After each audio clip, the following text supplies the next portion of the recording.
नमस्कार दोस्तों, आईसीटी की ऑनलाइन क्लासेस में आपका सभी का स्वागत है। कैसे हैं आप? उम्मीद करता हूं अच्छे ही होंगे। और आईसीटी का बहुत सारे B Ed, BTC, D El Ed, super TET, CTET इस तरीके के जो एग्ज़ाम हैं उनमें आईसीटी कंपलसरी है और आईसीटी आएगा। तो आपका जो सीरीज़ चल रहा था उस सीरीज़ के अंदर हम लोग आगे चलते हैं। देरी ना करते हुए क्वेश्चन लगातार लगाएंगे, मज़े आएंगे क्वेश्चन में। और क्वेश्चन का एक बार रिवीजन ज़रूर मारना है, क्योंकि ऐसा होता है एक बार पढ़ते तो चले जाते हैं हम लोग यूट्यूब पे, और बाद में क्या होता है कि वो सारी चीज़ें भूल जाते हैं। तो अगर आपको समझ में आ रहा है, मगज में आ रहा है, तो आप क्या करेंगे, इसको लाइक करेंगे और साइड में सब्सक्राइब की बटन दी है। अगर आप पहले यूज़र हैं, इससे पहले आप इस पर नहीं गए थे, तो सब्सक्राइब ज़रूर करें। और साथ में बेल आइकन जो घंटी दिया ना, उस घंटी को जरूर बजाते हुए चलना, क्योंकि ये बार बार बोलेंगे नहीं हम लोग, बीच में हम लोग क्या करेंगे, लगातार पढ़ाई करेंगे। तो ज़्यादा देरी ना करते हुए क्या करेंगे, स्टार्ट करेंगे। ओके, तो यहाँ पर दिया हुआ है ईमेल भेजने के लिए आपके पास होना चाहिए। तो देखो, यहाँ पर वैसे तो मॉडेम और telephone line, internet connection, mail प्राप्त करने वाला, मेल आईडी, ईमेल पता, उपरोक्त सभी। तो यहाँ पर आंसर जो होगा वो होगा उपरोक्त सभी। लेकिन सबसे पहले इनको समझते हैं, क्योंकि ऐसा ना आईसीटी सिर्फ ये नहीं है कि भाई हमारे पास क्या है कि हमने क्वेश्चन एमसीक्यू लगा लिए और एमसीक्यू लगाने के बाद हमें आ जाएगा, ऐसा नहीं है। तो इसके लिए हम लोग क्या करेंगे, एमसीक्यू के साथ साथ हमें ये मालूम होना चाहिए कि हमने क्या किया। तो मॉडेम जो होता है, जैसे अगर आप कोई लाइन लेते हैं, कनेक्शन कराते हैं एयरटेल बीएसएनएल का, तो उसमें जो डिवाइस मिलती है लगाते हैं, या आपने कोई इंटरनेट घर में लीज लाइन ले रखी है तो उसमें एक डिवाइस लगती है, उसको मॉडेम कहते हैं। और टेलीफोन की लाइन होती है। इंटरनेट कनेक्शन, अब आपने कनेक्शन ख़रीदा होगा, है ना, कितने एमबीपीएस का कनेक्शन है, वो सारी स्पीड पे डिपेंड करता है। तो वो मेल प्राप्त करने का, और एक ईमेल आईडी होनी चाहिए, क्योंकि ऐसा होता है ना, जब सामने वाला अपनी ईमेल आईडी से कोई मेल भेजेगा तो आपकी मेल आईडी पे ही होगा। वैसे रहते आजकल तो जब फॉर्म भरते हैं हम लोग, तो हमारे पास ईमेल आईडी होती है। किसी का अपनी पर्सनल आईडी नहीं है तो पर्सनल आईडी जरूर बनाएं, क्योंकि हर किसी में ज़रूरत पड़ती है। नेक्स्ट आपका है सूचना एवं संप्रेषण तकनीकी से तात्पर्य क्या है। केवल सूचना संप्रेषित करना, सूचना भेजने में इलेक्ट्रॉनिक युक्तियों का प्रयोग करना, सूचना एकत्रित करना और ज्ञान और दक्षता अर्जित करना। तो यहाँ बात करते हैं सूचना एवं संप्रेषण तकनीकी। तो सूचना भेजने में इलेक्ट्रॉनिक युक्तियों का प्रयोग करना, केवल सूचना संप्रेषण। अब सूचना तो कैसे भी संप्रेषित कर सकते हो ना, एक आदमी जाए दौड़ता दौड़ता दूसरे को बता दिया कि, तो ये कोई सूचना संप्रेषण तकनीकी टेक्नोलॉजी थोड़ी ना, ऐसी संप्रेषण की वह विद्या जिसके अंदर टेक्नोलॉजी का इस्तेमाल हो। तो यहाँ पर साफ साफ लिखा हुआ है, option number B is the correct answer, क्योंकि इसके अंदर लिखा हुआ है कि आप, तो आपका B is a correct answer. Okay, next आपका आता है कि यूआरएल है। अब बात करते हैं यूआरएल क्या है। वैसे हम लोग क्या बोलते हैं, इसकी फुल फॉर्म आती है ना, यूनिवर्सल रिसोर्स लोकेटर, कोई यूनिफॉर्म रिसोर्स लोकेटर। तो इस तरीके से आपका ये हो जाएगा, है ना। नेक्स्ट, लेकिन इसके अंदर बात क्या करते हैं, जैसे एक वेबसाइट है, वर्ल्ड वाइड वेब पेज के एक पेज का पता है, कंप्यूटर तथा प्रिंटर के मध्य संप्रेषण विधि है, या एक ईमेल आईडी का पता है। तो यहाँ पर दिया वर्ल्ड वाइड वेब के एक पेज का पता है। अब ये पेज का पता कैसे होता है, जैसे आप कोई भी चीज़ सर्च मारते हो तो ऊपर साइड में एड्रेस बार में लिखा हुआ आता है इस तरीके से, HTTP, इस तरीके से स्लैश ऐसे लिख के फिर www जो भी है आपकी वेबसाइट का नाम लिखा होता। तो ये जो है इसी को हम लोग बोलते हैं URL, है ना, इसी को क्या बोलते हैं, URL। तो ये हमारा आंसर जो है वो है, हमारा आंसर नंबर बी है। कौन सा है, बी। नेक्स्ट आपका है, निम्न में से कौन सा कथन सही है। तो यहाँ पर दिया है, वायरस कंप्यूटर के द्वारा सूचना के संधारण की गति को बढ़ा देता है। जो वायरस है वो कंप्यूटर के द्वारा सूचना के गति को बढ़ा देता है, गति को बढ़ाता नहीं, धीमा कर देता है। इंटरनेट वायरस को फैलाने नहीं देता है, गलत है ये, इंटरनेट पे वायरस फैलता है। वायरस सॉफ्टवेयर का हिस्सा है, वायरस एक ऑपरेटिंग सिस्टम है। भाई वायरस एक ऑपरेटिंग सिस्टम नहीं है, ये एक ऐसी बड़ी हैवी फाइल होती है जो दूसरी फाइलों को करप्ट कर देती है।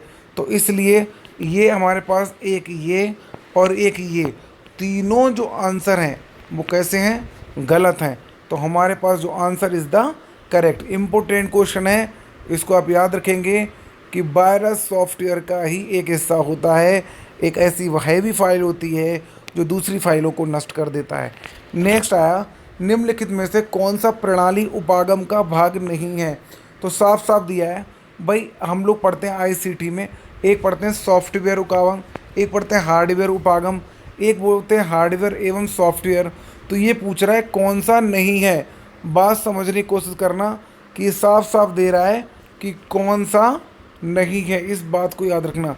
तो इसमें क्या दिया, ना हार्डवेयर ना ही सॉफ्टवेयर। नेक्स्ट आंसर है, क्वेश्चन है हमारा कौन सा आउटपुट डिवाइस है।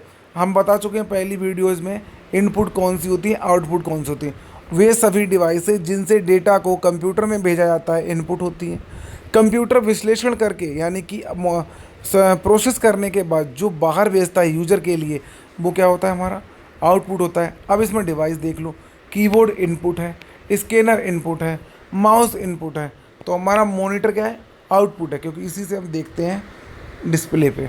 स्कैनर से एक क्वेश्चन और आता है दोस्तों स्कैनर के लिए कि ऐसी कौन सी डिवाइस है जो हार्ड कॉपी को सॉफ्ट कॉपी में बदलती है। तो स्कैनर एक ऐसी डिवाइस है जो हार्ड कॉपी को सॉफ्ट में बदलती है। कंप्यूटर के जनक के नाम से किसे जाना जाता है, साफ साफ मालूम है, चार्ल्स बेबेज। नेक्स्ट आपका है क्वेश्चन, निम्नलिखित में से कौन सी कंप्यूटर सहायक अधिगम की विशेषता नहीं है। क्वेश्चन ध्यान से पढ़ने होते हैं, आपने देखा होगा सीटेट में भी नहीं के क्वेश्चन बहुत आते हैं। तो ये पूछ रहा है कि नहीं कौन सा है। तो नेक्स्ट क्वेश्चन में कंप्यूटर यंत्र एवं विद्यार्थी के मध्य सोद्देश्य अंतः क्रिया होती है। व्यक्तिगत शिक्षार्थी की सहायता के लिए वांछित अनुदेशात्मक उद्देश्यों को स्वयं को योग्यता के साथ प्राप्त करना, श्रेष्ठ चिंतन व्यूह रचनाओं का विकास। क्वेश्चन क्या पूछ रहा है, कंप्यूटर सहायक अधिगम की विशेषता नहीं है। कंप्यूटर यंत्र एवं विद्यार्थी के मध्य सही है। व्यक्तिगत शिक्षार्थी की सहायता के लिए वांछित अनुदेशात्मक उद्देश्यों स्वयं को योग्यता से प्राप्त करना, श्रेष्ठ चिंतन व्यूह रचनाओं का विकास। तो यहाँ पर आंसर जो है वो है वांछित अनुदेशात्मक उद्देश्यों को स्वयं को योग्यता से प्राप्त करना। नेक्स्ट है आपका, नीचे दिए गए में कौन सा सही है। तो साफ साफ बोल रहा है कि ये नहीं है, नहीं है दिया है, तो इसमें श्रेष्ठ चिंतन और व्यूह रचना है। कंप्यूटर सोच नहीं सकता, आपकी कमांड के हिसाब से ही काम करेगा। नेक्स्ट आपका आता है आईसीटी से अभिप्राय है। आंसर आपको मालूम है कि भाई इंटरनेशनल कम्युनिकेशन टेक्नोलॉजी नहीं होगा, इंटरकनेक्टेड नहीं होगा। आईसीटी आपका चैप्टर है, आईसीटी आपका बुक है, आपको मालूम होना चाहिए कि इंफॉर्मेशन कम्युनिकेशन टेक्नोलॉजी होता है। ये कौन सा आंसर होता है, इंफॉर्मेशन कम्युनिकेशन टेक्नोलॉजी। इसके बाद क्वेश्चन है कंप्यूटर साक्षरता प्राप्त अधिगम का लाभ है। अध्यापक की आवश्यकता नहीं रहती, भैया रहती है, वही तो चलाएगा। ये उच्च कक्षाओं के लिए उपयोगी नहीं भाई, अब तो सबके लिए है। ये प्रतिभाशाली छात्रों के लिए उपयोगी, मतलब अगर किसी को कम आता है, कुछ कम आता हो तो उसके लिए कंप्यूटर नहीं, उसके लिए भी है। शिक्षार्थी अपनी गति के अनुसार सीखता है। तो यहाँ पर लिखिए कंप्यूटर साक्षरता प्राप्त अधिगम का लाभ है कि अभी आप वीडियो देख रहे हो, अब कोई बच्चा ऐसा होगा जो वीडियो को बहुत धीमे धीमे देख रहा होगा, समझ। कोई का ऐसा होगा जिसका दिमाग तेज काम कर रहा होगा, वो क्या कर रहा होगा, इसकी स्पीड बढ़ा ली होगी उसने और वीडियो को पूरी देख रहा होगा। तो अगर वीडियो समझ में आ रही, बातें समझ में आ रही, मगज़ में आ रहा है सब कुछ, तो क्या करेंगे हम लोग, लाइक ज़रूर करेंगे, क्योंकि इससे हमें मोटिवेशन मिलेगा।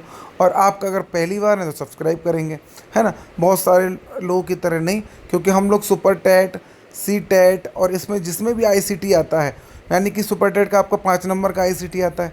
अब आगे चल के ऐसा तो नहीं बीएड बीटीसी कर रहे हो तो सुपर टेट नहीं क्रैक करोगे, या सी टेट नहीं करोगे, या आप यूपी टेट नहीं करोगे। कंप्यूटर ना कंपलसरी हो गया है, अब इसके अंदर आईसीटी के नाम पे है, बाकी सभी में कंप्यूटर के नाम से। नेक्स्ट हम देखते हैं, निम्न में से कौन सा एप्लीकेशन सॉफ्टवेयर नहीं है। देखो बात समझना, सॉफ्टवेयर नहीं है। तो यहाँ लिया है MS Windows, web browser, word processing software, spreadsheet. पहले तो इसने लिखा है एप्लीकेशन सॉफ्टवेयर, यानी कि वे सॉफ्टवेयर जो यूज़र अपने काम के लिए लेता है। तो इसमें विंडोज़ क्या है, एक ऑपरेटिंग सिस्टम है, ये एप्लीकेशन सॉफ्टवेयर नहीं है। सॉफ्टवेयर तो है पर यूज़र के लिए नहीं, ये सिस्टम के लिए है। तो इसको हम बोलते हैं आपका, जो हमारा ये आंसर नंबर 1 है, यानी कि फर्स्ट है एमएस विंडोज, ये ही नहीं है। ये नहीं वाला ज़रूर पढ़िया करिए। नेक्स्ट देखते हैं, रोम के संदर्भ में निम्नलिखित में क्या सही है। Read only memory, read of memory, right only memory, या इसमें से कोई नहीं। तो साफ सीधी बात है, जैसे हम रैम पढ़ते हैं, रैंडम एक्सेस मेमोरी होती है, ऐसे ही रोम होती है, रीड ओनली मेमोरी। तो answer number A is correct answer. Next हम देखते हैं, शिक्षा में आईसीटी के उपयोग के संदर्भ में कौन सा कथन गलत है? देखो बार बार है, अभी आप वीडियो देख रहे हो, ये भी आईसीटी के माध्यम से ही देख रहे हो। अगर आपके पास कम मोबाइल नहीं है या कंप्यूटर नहीं है तो आप इस वीडियो को कैसे देखोगे? भाई ये आईसीटी का ही तो है, आज टेक्नोलॉजी इतनी ज़्यादा है। तो पूछ रहा है गलत कौन सा है, तो शिक्षा ज़्यादा प्रभावी होगी, अध्यापकों की आवश्यकता नहीं होगी। देखो यही गलत है, निगेटिव है, चाहे कितना भी कंप्यूटर हो जाए उसमें अब पढ़ाई कर रहे हो तो इसमें किसकी ज़रूरत है? अभी मैं हूँ, आप लोगों को कंप्यूटर में इन क्वेश्चनों को करा रहा हूँ, तो इनको क्यों करा रहा हूँ भाई? मेरी ज़रूरत नहीं है, अपने आप स्लाइड चलती रहेगी क्या? हाँ ये है कि मैं हमेशा आपके साथ हूँ वीडियो के माध्यम से, और लाइव तब आऊँगा जब सीटेट या सुपर टेट के बैच चालू होंगे। तो इसके लिए सब्सक्राइब करते रहिएगा और लाइक शेयर जरूर कीजिएगा। अगर आपका कोई ग्रुप है बीएड बीटीसी का तो जरूर कीजिए। नेक्स्ट है, सबसे कम मेमोरी साइज कौन सी है? अब मेमोरी के बारे में हम लोग बात करते हैं। पहले हमारे पास सबसे पहले आता है बिट। कौन सा आता है दोस्तों? बिट। इसके बाद आता है निब्बल। पर आप लोग कह रहे होगे कि आप लोगों ने बाइट पढ़ा, तो क्या होता है कि जैसे हमारे पास पहले ही होती है मेमोरी बिट। अब बिट के साथ क्या होती है? इसकी फुल फॉर्म है बाइनरी डिजिट। क्या है इसकी full form? Binary digit. Okay, ये भी पूछ सकते हैं। और इसके बाद आता है आपकी बाइट। तो जब बाइट की मेमोरी के बारे में बात करते हैं तो बाइट में होता है 8 बिट। कितना होता है? 8 बिट। तो सबसे छोटा तो ये होता है, लेकिन इसके अंदर है क्वेश्चन, और क्वेश्चन में दिया है टीबी, जीबी, केबी और मेगाबाइट। अब बात आती है सीक्वेंस कैसा है। सीक्वेंस है बिट, बाइट, किलोबाइट यानी केबी, एमबी, मेगाबाइट, इसके बाद आता गीगाबाइट, इसके बाद आता है टेराबाइट। और भी हैं, फिलहाल हमें छोटा मालूम करना है तो इसमें टेराबाइट, गीगाबाइट, किलोबाइट सब दिया। तो सबसे छोटा कौन सा है? क्वेश्चन के हिसाब से के भी है, लेकिन वैसे बिट है। नेक्स्ट देखते हैं, संचार प्रक्रिया का सही क्रम निम्न में से कौन सा है? अब इसमें साफ साफ दिया है, पहले भेजने वाला होना चाहिए यानी कि सेंडर, संदेश होना चाहिए, माध्यम होना चाहिए जो मीडियम से भेज रहे हो, और जो रिसीवर है यानी कि प्राप्त करता है। तो आंसर इसमें एक बिल्कुल करेक्ट है। नेक्स्ट है, प्रणाली मूल्यांकन के दौरान इनमें से कौन सा सार्थक नहीं है? निष्पादन, उपयोगिता, आकार और कीमत। देखो लिखा है मूल्यांकन की बात हो रही है, तो मूल्यांकन में कीमत की तो कोई बात ही नहीं हो सकती। तो आंसर ये गलत है आपका। नेक्स्ट आपका क्वेश्चन, निम्न में से कौन सी संप्रेषण विधि सर्वाधिक प्रभावी है? मतलब सबसे ज़्यादा इफेक्टेड कौन सी है? तो इसमें दिया है लिखित सामग्री का प्रस्तुतिकरण, लिखी हुई चीज़ों का नहीं। दृश्य सामग्री का प्रस्तुतिकरण नहीं। बहुसंचार विधि, मतलब उस बात को हम कितनी विधियों से कह सकते हैं? तो ये हमारे पास क्या है? करेक्ट आंसर है बहुसंचार। नेक्स्ट आपका आता है, संचार प्रक्रिया में डिकोडिंग, एनकोडिंग, प्रतिपुष्टि तथा अनुक्रिया सम्मिलित रूप से वर्गीकृत किए जाते हैं। तो क्या किए जाते हैं? संचार उपकरण के रूप में, संचार पैनल के रूप में, संचार तत्वों के रूप में, संचार पक्षों के रूप में।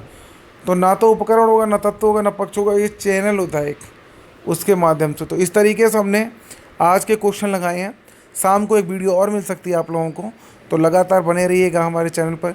अगर आप पहली बार में हैं तो सब्सक्राइब कीजिए, और अगर आपको बात बिल्कुल समझ में आ रही है तो अभी देखो ऐसा नहीं, आईसीटी का कॉन्सेप्ट जो है वो हिंदी माध्यम से बहुत ही टफ है, क्योंकि हम लोग इसमें अगर इनपुट आउटपुट प्रोसेस सिर्फ इन्हीं चीज़ों के बारे में बात करेंगे तो ये आपको बहुत सारा लगेगा। आपको लगेगा कंप्यूटर के ऑब्जेक्टिव करा रहे हो, अरे लेकिन वो पैटर्न छोटी क्लासों के लिए या ट्रिपल सी वालों के लिए होता है। अभी आप ना बीएड बीटीसी और डीएलएड और सुपर टेट वाले हैं, तो इनके लिए कहीं ना कहीं जो क्वेश्चन होते हैं थोड़े से, लेकिन हाँ ये ज़रूर है कि हमारी जो सीरीज़ चल रही है इनसे बाहर क्वेश्चन नहीं होगा। अगर आपको ये मतलब तथ्य मालूम करना है तो अभी तो ये पेपर डायरेक्ट बना हुआ है, तो आप ये पुराने पेपर्स में देखिएगा क्वेश्चन कैसे दिए। उनमें एक आध क्वेश्चन सरल होगा, इनपुट आउटपुट पूछ लिया होगा, सॉफ्टवेयर के बारे में, ऑपरेटिंग सिस्टम, एप्लीकेशन, सॉफ्टवेयर, इनके बारे में पूछ लिया है। तो ये भी बनेगा। फ़िलहाल हमारी क्लासेस को देखते रहिएगा और अपने नॉलेज को बढ़ाते रहिएगा आईसीटी में। अब तक के लिए जो भी आपने सीखा उसे रिवाइज कीजिएगा, लगातार रिवाइज कीजिएगा। और रही बात वीडियो की, तो आपके एग्ज़ाम से पहले कम से कम 500 क्वेश्चन की वीडियो आ जाएगी, तो बने रहिएगा। बहुत बहुत धन्यवाद। जय हिंद।